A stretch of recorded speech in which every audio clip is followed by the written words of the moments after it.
Mesdames, Messieurs, bonjour. J'espère tout d'abord que vous avez passé une excellente semaine et très heureux de vous retrouver pour cette nouvelle émission Power Boost. Alors vous le voyez, cette semaine, je suis en Normandie sur un chantier. Enfin, vous allez voir, un matériel assez innovant. J'ai trouvé certainement l'agriculteur Géotrouve-Tout le plus innovant de France. Mais sans plus tarder, je vous invite à retrouver le sommaire de cette nouvelle émission Power Boost. Bienvenue dans cette nouvelle émission Power Boost avec tellement de nouveautés que ce sommaire va présenter 4 fois le mot nouvelle. On parie? C'est parti. On va regarder la nouvelle version de l'Eoltrack ou encore on va vous rapporter quelques news sur la nouvelle usine de Lemken qui commence tout juste à se construire. Une interview en plateau de Michael Jacquemin qui nous expose une nouvelle approche très économique des services de guidage GPS. Mais ce n'est pas tout, on va aussi avoir une machine qui ramasse des cailloux. Non, je l'ai pas dit là. Voilà, merci. Et pour finir, une machine à récolter les pommes qui a été rénovée par la concession Leclerc. On peut donc dire qu'elle est un tout petit peu nouvelle. Voilà, je vous l'ai dit, le mot nouvelle est apparu 4 fois. Alors maintenant, top départ et on enquille pour changer sur des news. Très nouvelles. Le chiffre d'affaires de John Deere a diminué de 17% au premier trimestre de son exercice 2014-2015 comparé à la même période l'année dernière. Cette diminution des ventes de 7,65 milliards de dollars à 6,38 milliards de dollars est à mettre en parallèle avec le revenu net des agriculteurs américains estimé pour cette année à 73,6 milliards de dollars contre 108 milliards de dollars en 2014. La division agricole du géant américain représente toujours plus de 2/3 de ses ventes globales. A noter que le bénéfice du groupe a lui plongé de moins 43,7% sur le premier trimestre. Pour le reste de l'exercice 2015, Deere s'attend à un bénéfice net de 1,8 milliard de dollars contre 3,16 milliards de dollars lors de l'exercice précédent. Si cette prévision se concrétisait, il s'agirait de la baisse de bénéfices d'une année à l'autre la plus importante en 178 ans d'existence pour le constructeur américain. Kuhn, qui a enregistré un chiffre d'affaires de 1,04 milliard d'euros en 2014, se montre plutôt satisfait de ses ventes l'année dernière, avec un recul moins prononcé que pour certains autres acteurs du secteur. Si on extrait les 46 millions d'euros de chiffre d'affaires générés par la nouvelle filiale brésilienne Kuhn Montana, Kuhn a en effet enregistré une diminution de 5,1% de son chiffre d'affaires.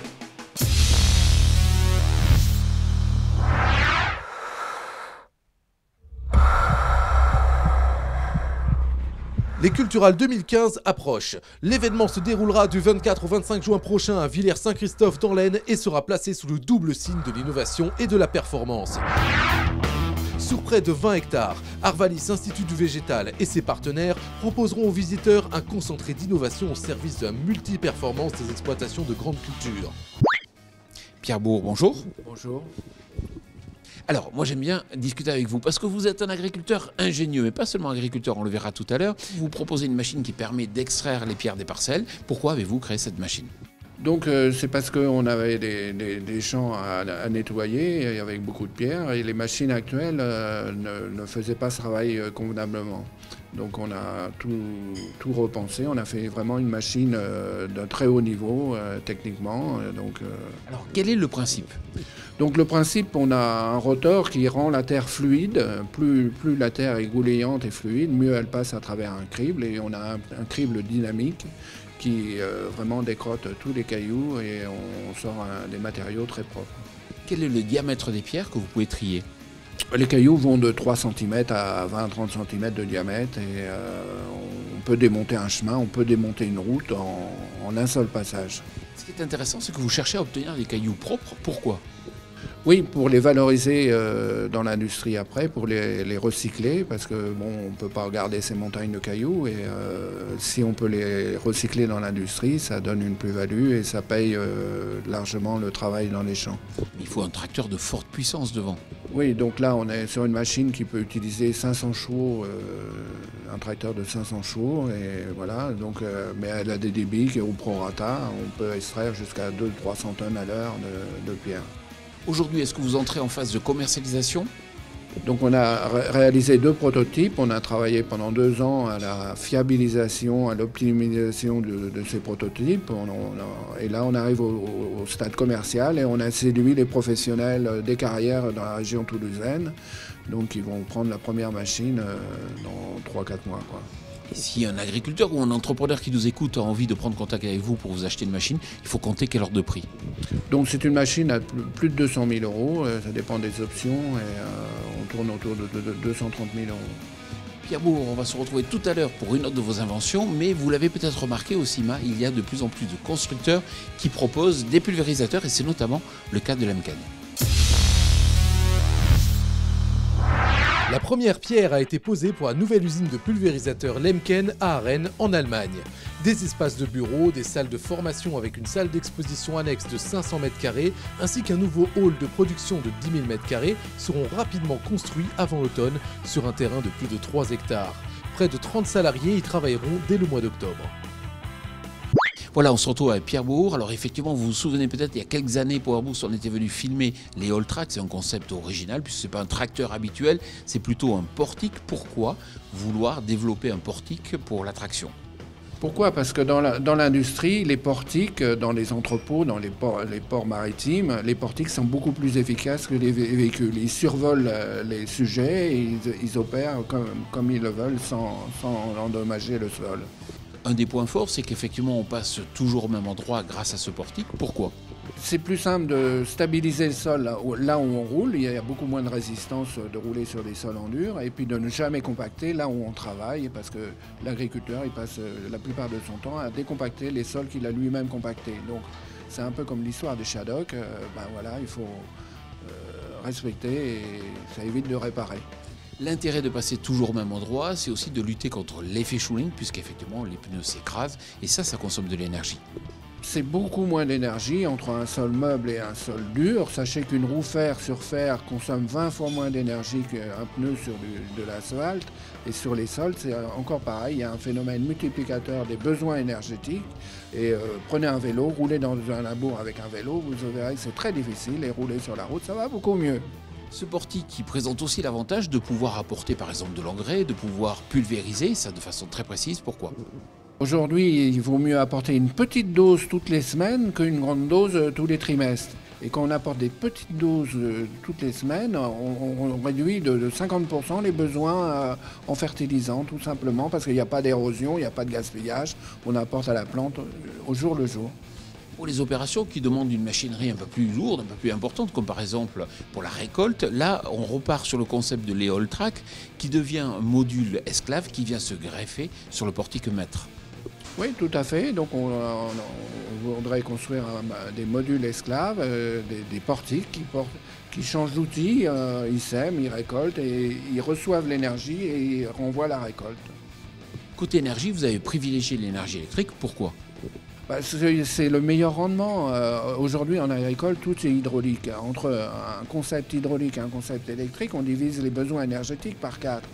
Donc, si on veut faire la transition énergétique, il n'y a pas photo. Et on pourra aller jusqu'à imaginer un caténaire en bout de champ? Oui, il y a bien des lignes de téléphone. Il ne sera pas plus ridicule d'avoir une ligne caténaire. Bon, c'est vrai que c'est le seul handicap. Mais après, c'était tellement d'avantages, il n'y a pas de pollution, c'est vraiment, puis il y a une fiabilité qui est reconnue et la durée d'un moteur électrique est 100 fois plus supérieure à un moteur diesel. On supprime bien des contraintes et bien des problèmes de pollution. Alors aujourd'hui, on parle de transition énergétique, on parle effectivement de respect du sol. Vous avez une solution. Où en êtes-vous? Qu'est-ce que vous avez envie de dire au ministre de l'Agriculture? J'ai réuni tous les scientifiques, tout le monde est vraiment enthousiaste. Ce qu'il faudrait, c'est qu'on arrive à réunir les industriels et les autorités et puis qu'on se mette autour de la table et qu'on en parle. Voilà, c'est tout. Et ça va aboutir sur quelque chose, c'est certain. Pierre Bourg, merci beaucoup, puis félicitations pour votre capacité d'invention. Merci. Alors on va se retrouver dans une concession à quelques kilomètres d'ici, mais juste avant, je voulais vous faire découvrir un autre agriculteur qui est aussi ingénieux, qui propose un système de correction GPS qui est bien moins cher que celles qui sont proposées sur le marché. Michael Jacquemin, bonjour. Bonjour. Alors vous êtes agriculteur dans la Marne et puis vous lancez un système d'autoguidage, enfin plutôt un réseau avec de l'information pour corriger la précision des systèmes GPS. Faut être fou. Non, il ne faut pas être fou. On est au balbutiement du dispositif RTK. Donc nous, on a choisi de se rendre dans ce dispositif-là. L'objectif, fiabilité et rendre le maximum de services aux agriculteurs. Mais vous savez que ce n'est pas les seuls. Il y a Précisio, Teria, enfin, il y a X acteurs déjà présents, enfin 4 ou 5. Moi j'ai été utilisateur sur ce type de dispositif. Gros manque de fiabilité, des imperfections, des coupures de signal. Donc moi j'ai monté avec un associé un dispositif.